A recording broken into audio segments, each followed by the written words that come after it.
Hello and welcome, everybody, to the Fonda and Heavy podcast. Okay.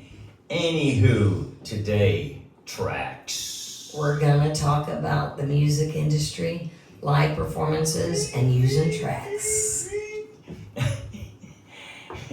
They're not the evil you think they are.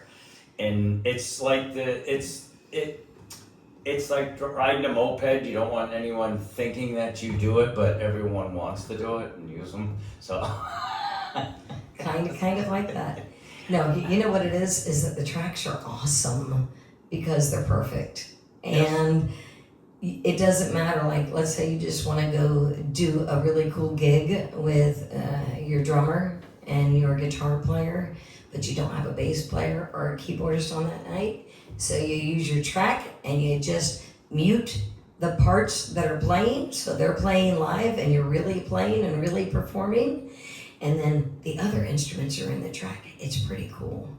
it's no different than having just like a band like on American Idol that backs up everybody. Absolutely. Because that you're basically doing the same thing. It's a backing band. Those guys go over that stuff incessantly. But, and it also goes back to the pay and the pay scales. And I hate to harp on that, but it is part of it. We do a lot of work for this. And even with tracks, you have to do a lot of work because you have to go over these constantly to make sure you're perfect with it because That's right. There's not any room for error on a track. Yes. You have to be right with it. Yes. And that's why a lot of musicians can't do it, and that's why a lot of musicians hate tracks because they can't play with them. But you know what? Tracks are awesome, man. They really are. And I mean, having a live band is awesome too, because there's nothing like the energy of a bunch of musicians, man, on stage and feeling each other and making that music happen. It's incredible, which is why we have both. Yes. We have a tribute band where we don't use tracks.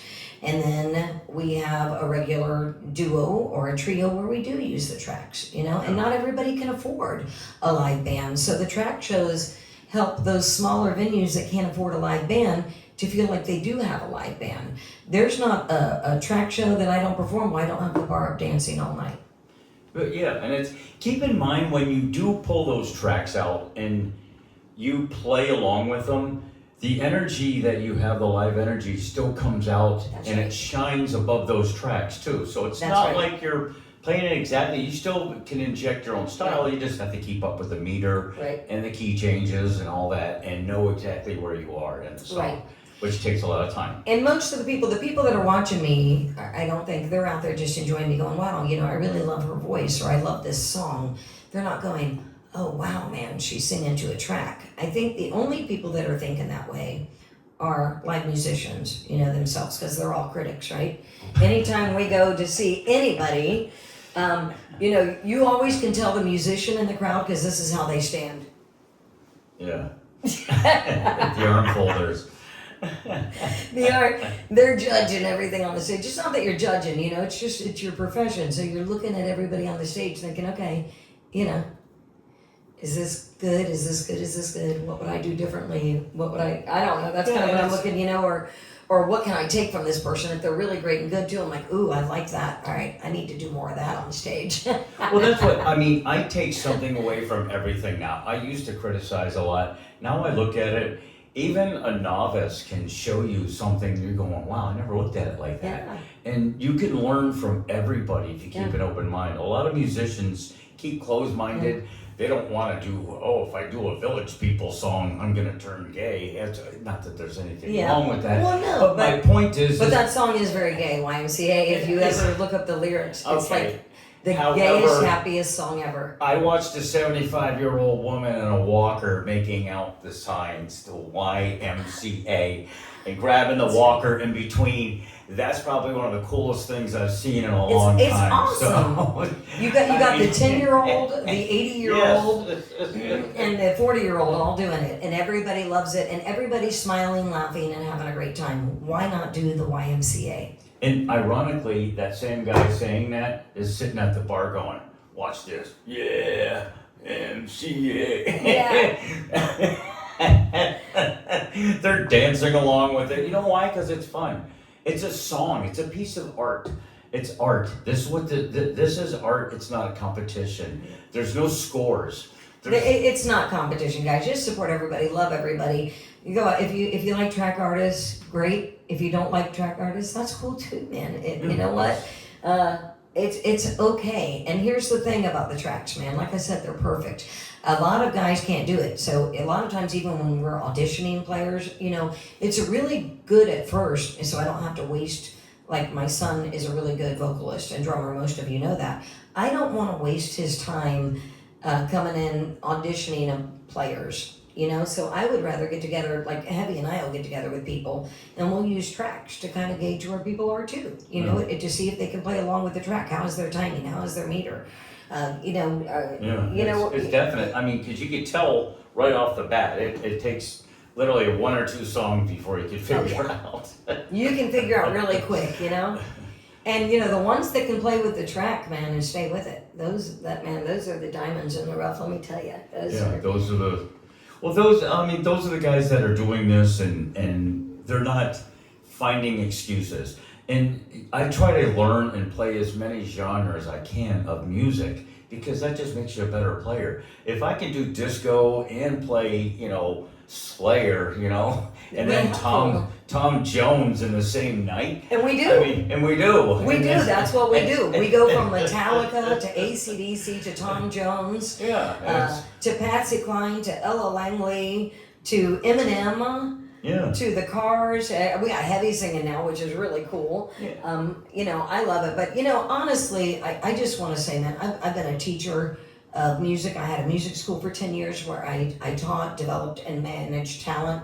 Heavy also teaches at the Guitar Center. He teaches at the Guitar Center in Port St. Lucie, actually, and he teaches mandolin, violin, guitar, bass, and keyboard. Yes. Right? Yes. Did I miss anything? More piano than keyboard, but probably yes. soon, probably before long he'll be teaching vocal lessons because he's actually become a really good singer. He's an amazing keyboard player now, an amazing guitar player. He started off as bass, and I mean, I think even just since you started teaching, dude, unbelievable. Teaching makes you better. It does. Doing it, I mean, because it does. It expands you because you have to stay ahead of everyone. So it's allowed me to do this, and not only that, then I'm always playing because of that. You know, Always, I love it. I mean, it shows, man. Your skills are just on fire. I'm so excited to be in a band with this guy. So the thing is sometimes we use tracks, guys, but if we do, we're not using tracks for what we're playing. We're taking those parts out. So the musicians in the band are actually playing their parts. You know, it's just some nights we don't have a bass player or a keyboardist, or when we're doing a disco show and, you know, we want to have that 9-piece sounding band or 8-piece sounding band, we can't afford to pay an 8-piece band because a lot of the venues are struggling right now in this economy, and not everybody, they don't have the budget that we really need to be paid as musicians, because you got to remember, we're not just doing a 3-hour show, guys, or a 2-hour show.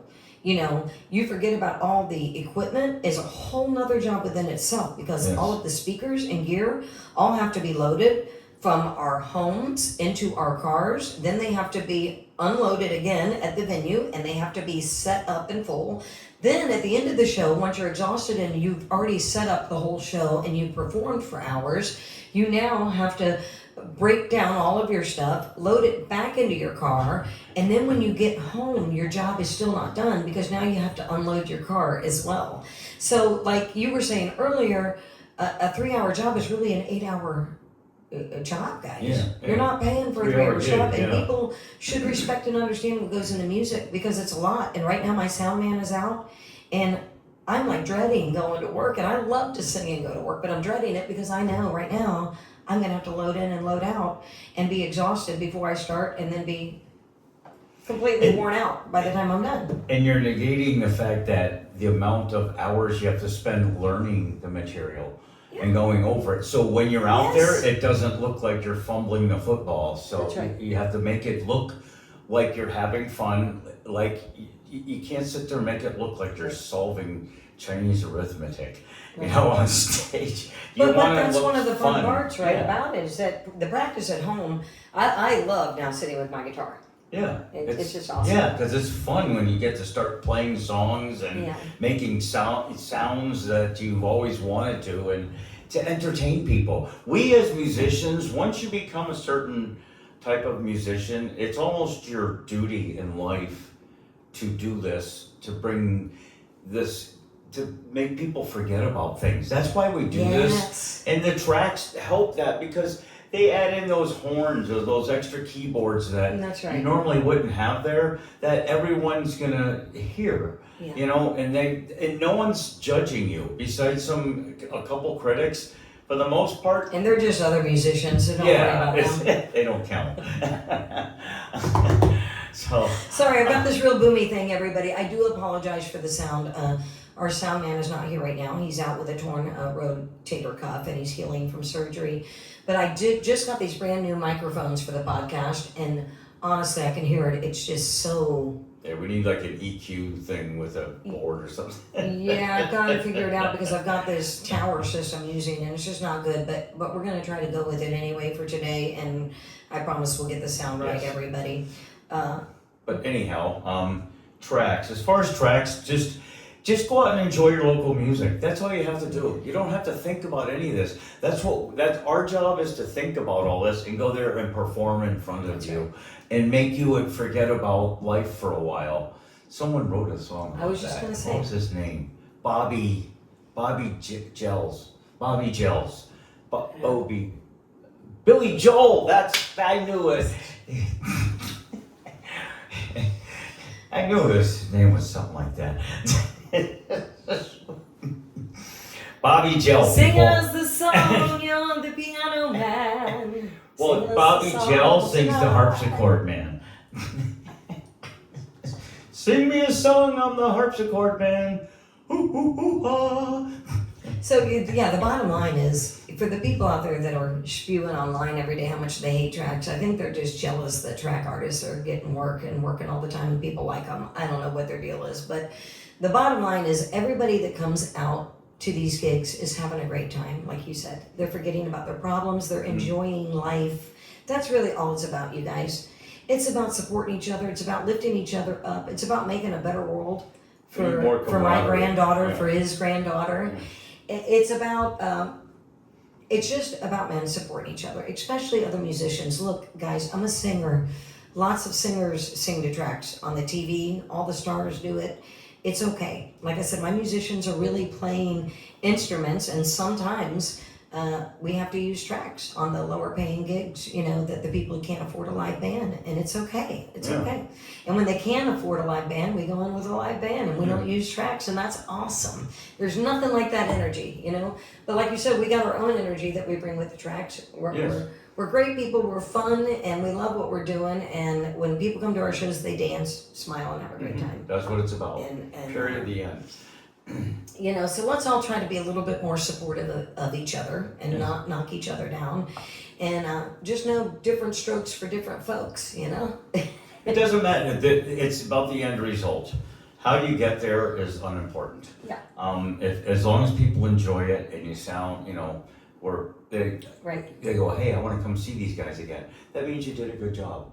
Okay, that's all, and that's what people care about. No one cares about what chord you play, what notes you play, who plays what. Really, no one cares except other musicians. Right.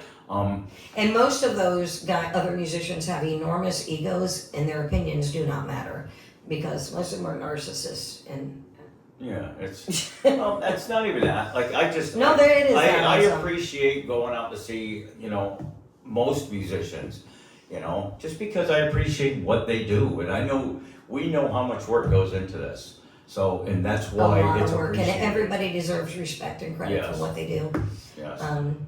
Everybody. So. But anyhow, go support your local venues and your local bands. We're Fonda and Heavy podcast here.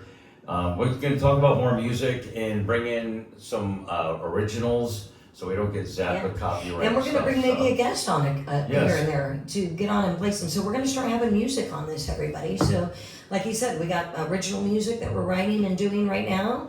We do have a new band that we are currently working on, but we're not gonna say anything about it till it launches out of the gate. But we're working on something new with a real band with no tracks, outside of that. And then we're also working on our track show. Yes. That we do with my son. My son's the drummer, and he's a vocalist. And we're gonna have Heavy's gonna be playing keyboard, guitar, and bass, Yes. all three. And I'll just be singing and shaking my butt and playing my tambourine and my what is it, kabasa? I don't Little know. Kielbasa? that thing, whatever that is. I think it's called a kabasa or something. I don't know. I don't know, man.